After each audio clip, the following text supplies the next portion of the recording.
Yes, this is John from All Points TV, and keeping with our All Points, banner, we're trying to cover all things, all points, and what's more important right now than the elections, I have no idea. And we're all voting for the president and the vice president and all that on the national level. But I think more crucial is that we're overlooking a lot of opportunities here and a lot of things that are, I think, on the ground level. You have to be more aware of stuff, and you can actually get real good people in that might really affect the change, and that's at all levels, and including Andrew Everman here, who's running for the position as a board of trustee, the trustee on the board of trustees at Mott Community College. How you doing, Andrew? I'm doing well, and yourself, John? Very well. I was hoping to get you in here earlier, and hope that we can get this out there fast enough that people can actually get familiar with you, because there's several names on that ballot for the positions on the board, board of trustees, at the community college level, not community college.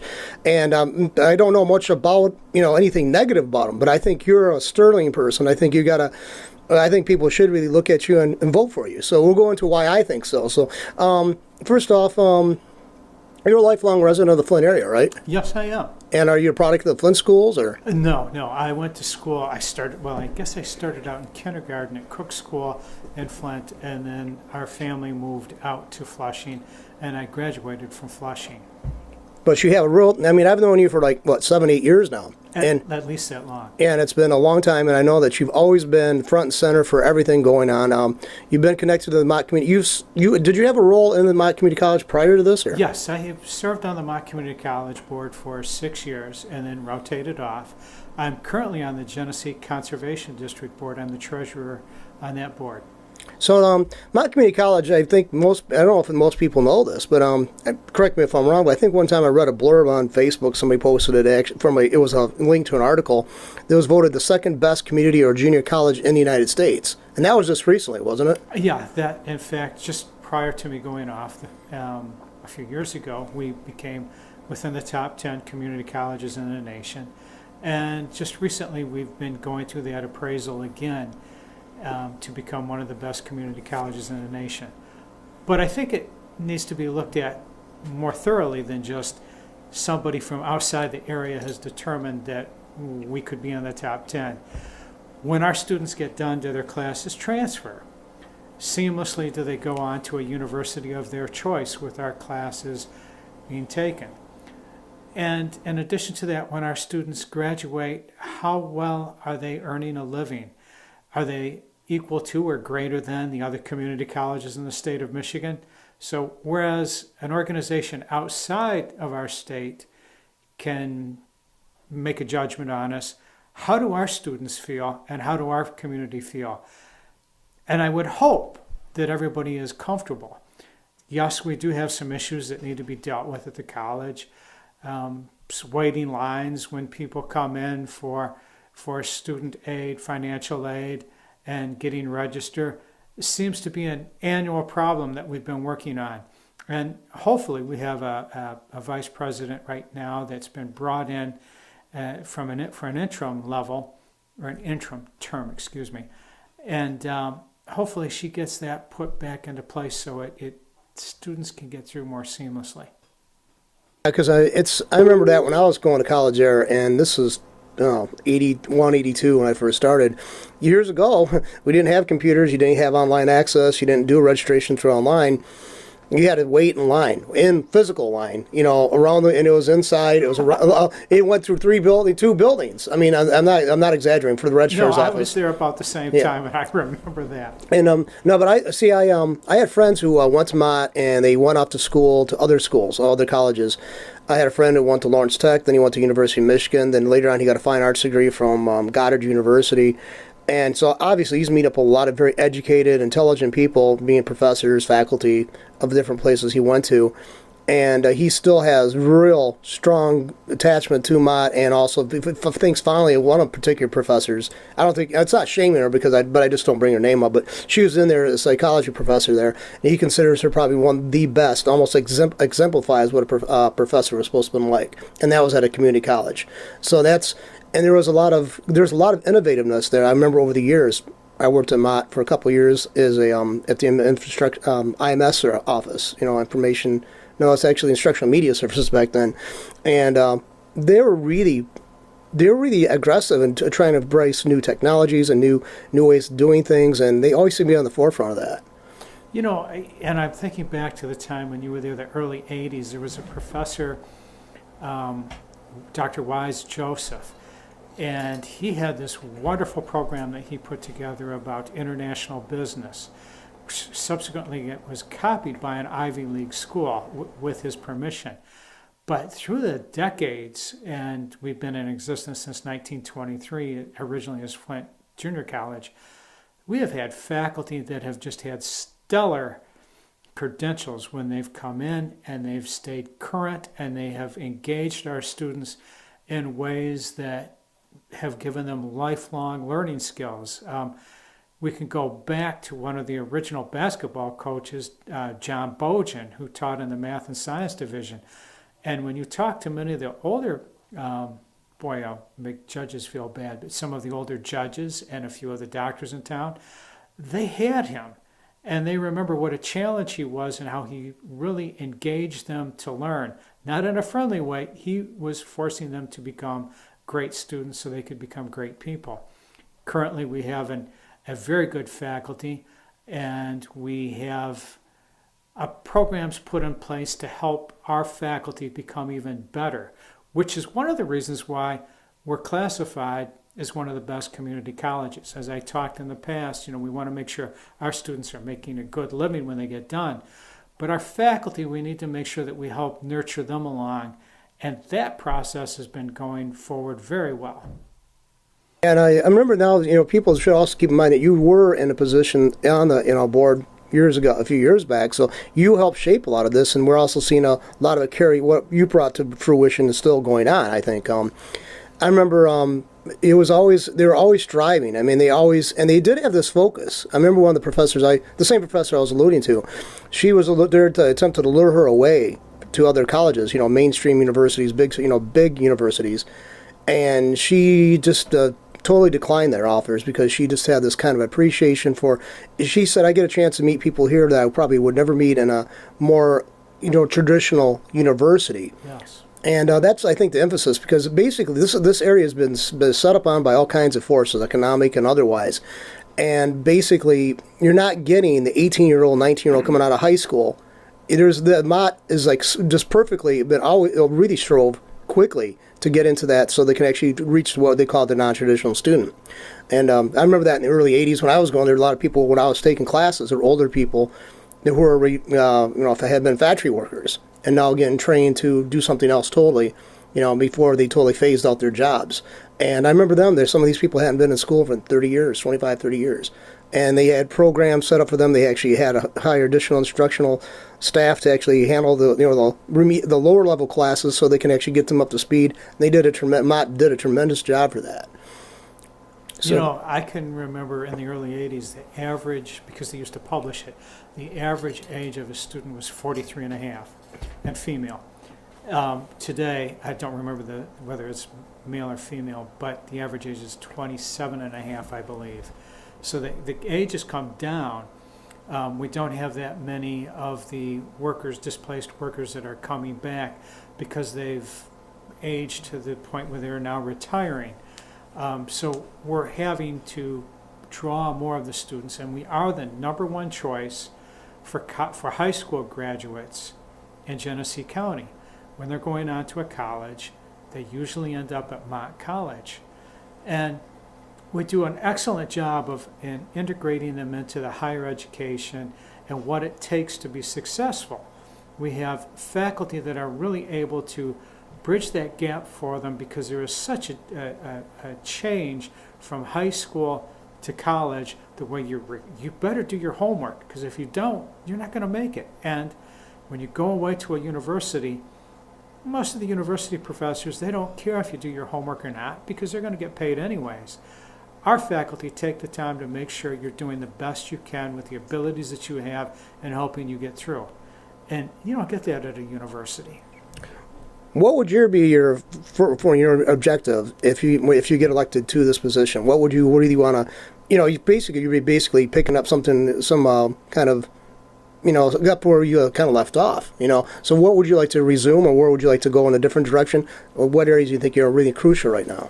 Well, yeah, I think, and it pretty much stays the same, that we need to continue to strengthen educational opportunities, including certificate programs in IT, computer skills, the medical field, because those areas have been growing so well. If you look over in Grand Rapids, what they've done with the medical field, we've started doing that in Genesee County.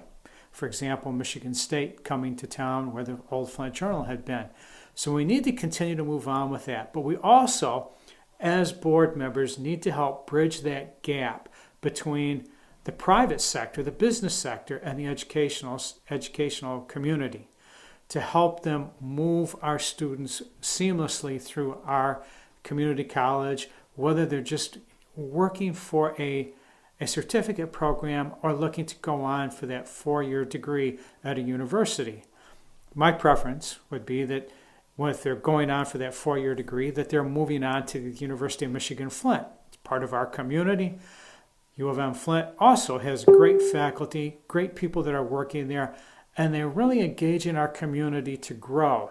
And it's important that we have, and if you look around the number of universities that are in town, besides U of M, Flint, Mott, Kettering, Baker, Ferris has a program here.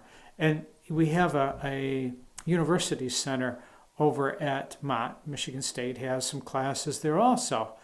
But you look at the variety of universities in this town and where the students can go is to make sure that when they take a class and we tell them that class is going to transfer, that it actually does. And if it doesn't, we should be able to rectify that situation. When we publish our annual report, we should be able to let the public know whether or not the classes are transferring. And I think that's one of the big issues that I see at the college is the lack of communication from the Board of Trustees to the faculty and staff. We need to begin having town hall meetings where a state of the college address, if you will, at the town hall meeting. We could have our president and chair of the board explaining what has happened this past year, what have been our successes, what have we not been so successful at, and what we plan to do in the future to rectify this.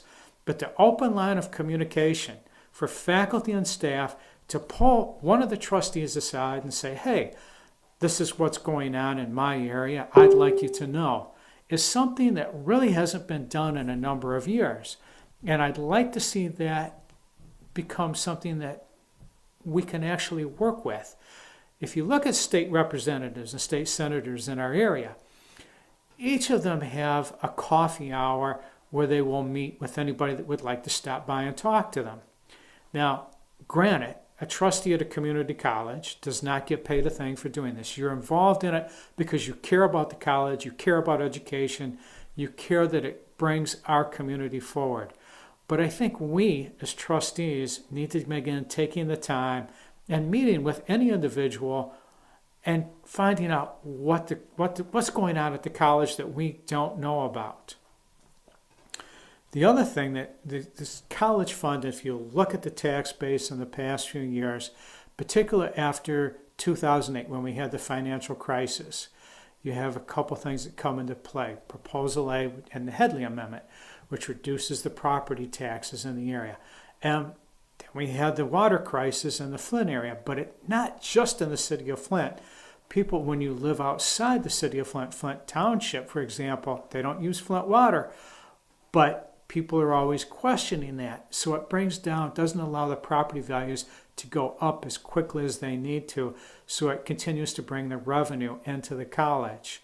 This is a problem that's going to continue to fester because we don't have the revenues coming in. The other issue is a number of echo boom students. Those are students that would now be graduating from high school and they're going to go on to college. There's fewer of them available to choose from.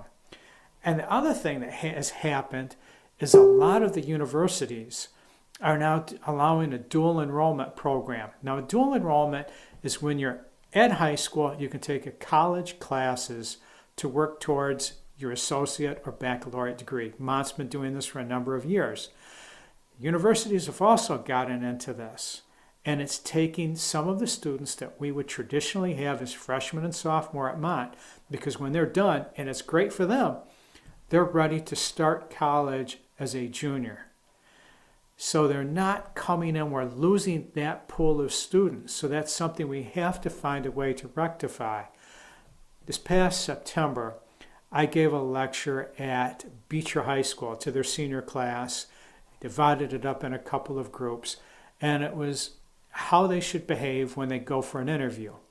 Now that was a very small portion of the time that I spent with the students. The first concern was how they would pay for college. And wonderfully, this is wonderful on the part of U of M Flint, they were bringing in people to help with FAFSA. That's the financial aid, and they were going to help these students so that they could get their paperwork done, regardless of whether they were going to go to U of M Flint or some other school, and hopefully Mott. The kids were concerned about how they would pay for their college. The other thing that was interesting, I've been in several high schools throughout our county. Those kids in Beecher really want to get an education. They showed it, they acted like it, they asked good questions, and they want to get out of where they're at. And as our society believes, and rightly so, when you get a college education, it opens up opportunities and doors for you that you wouldn't have otherwise. And I'd like to see those students have that opportunity to come to Mott Community College and be successful. But not just at Mott, Swartz Creek or Davison, Flushing. They all need the opportunity, and we need to welcome them in.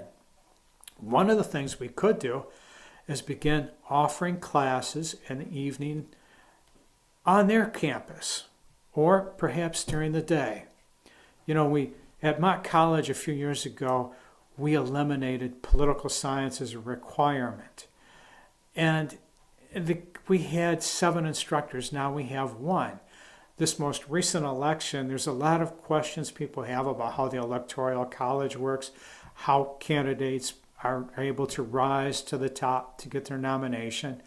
When you have a political science class, the American government class at college, you learn the process and how this works. It's one of those things that I'd like to see brought back as a requirement, not just because of what's going on with the presidential election this year, but it helps all of us to understand what's going on. I'm sorry. No, you did great there. I was just listening. I thought anybody who's listening into this is going to think, they're be aware that you have a real grasp on what's going on at Mott, and also the needs and where they have to work on, plus the direction they have to take. I mean, this is very eye-opening for me. A lot of stuff I didn't know about the elimination of the political science classes, for example. But anyway, we just basically want to kind of give people kind of an example, kind of an understanding of where you're coming from, and you have kind of awareness, and I'm sure that many other people who want to be on the board don't simply have. You have prior experience with this, and that's significant, because I mean you've seen it down the road a few years since you ceased your your involvement with it, and now you have where we can change things. You know the process, and that's good. That's the experience that they need. It's like, and also there's no taint to you. There's no, you haven't been real controversial and negatively that I've ever been aware of. So I mean that's all good. I mean it's you just have this kind of passion. You have this real understanding and this desire to see Mott flourish and the people get so much benefit from that institution. So I think those are all good things that you brought up. So anyway, is there anything else would you like to add before we wrap this up? And I think this is a question that we all need to ask.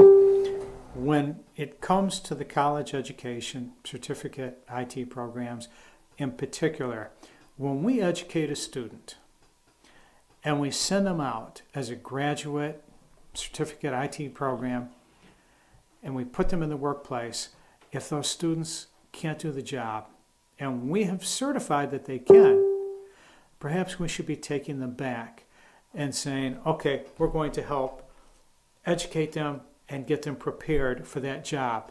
If their employer says they don't have the skill set that you said that they had, then we should take care of that and fix it, up to a certain number of credit hours.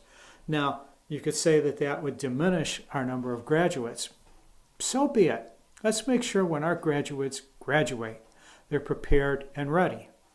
The other thing I'd like to see, and there's perhaps quite a few people that would disagree with me, for all current students, freeze the tuition. Now, when I say this, you freeze it to what it is right now for that student. If it goes up, if tuition has to go up, they would have to pay the additional amount. If they graduate within 3 years, they would then get a certificate for that amount that could be used for a class that they could give to one of their family members, or they could come back and take some class that they would like to take. But that way, they know that they're on their path within 3 years to graduate. They're working to do it. They know that there's going to be some payback financially for credit, the amount of credit money that they've spent that they can get back. They're not going to get cash. They're going to get a certificate towards a future class. That's a very unique offer, or even a idea, I think. So, anyway, Andrew, I'm glad you came in today, and I encourage people to get up and vote out. November 8th, Tuesday, November 8th, right? My name is Andy Everman. There's 6 of us on the ballot. There's 2 seats available, and I would hope you can take the time and vote for me. And you could go on the League of Women Voters for Flint and look at the way we've answered our questions. You can also go to MLive and look at the way we've answered the questions there and see more information about our backgrounds. And also, you could be found on Facebook, correct? Yes, I am. Yeah. And if you'd like to, you can look me up there. There's comments and ideas that I have put forth there, and you're more than welcome to send me a note and ask a question.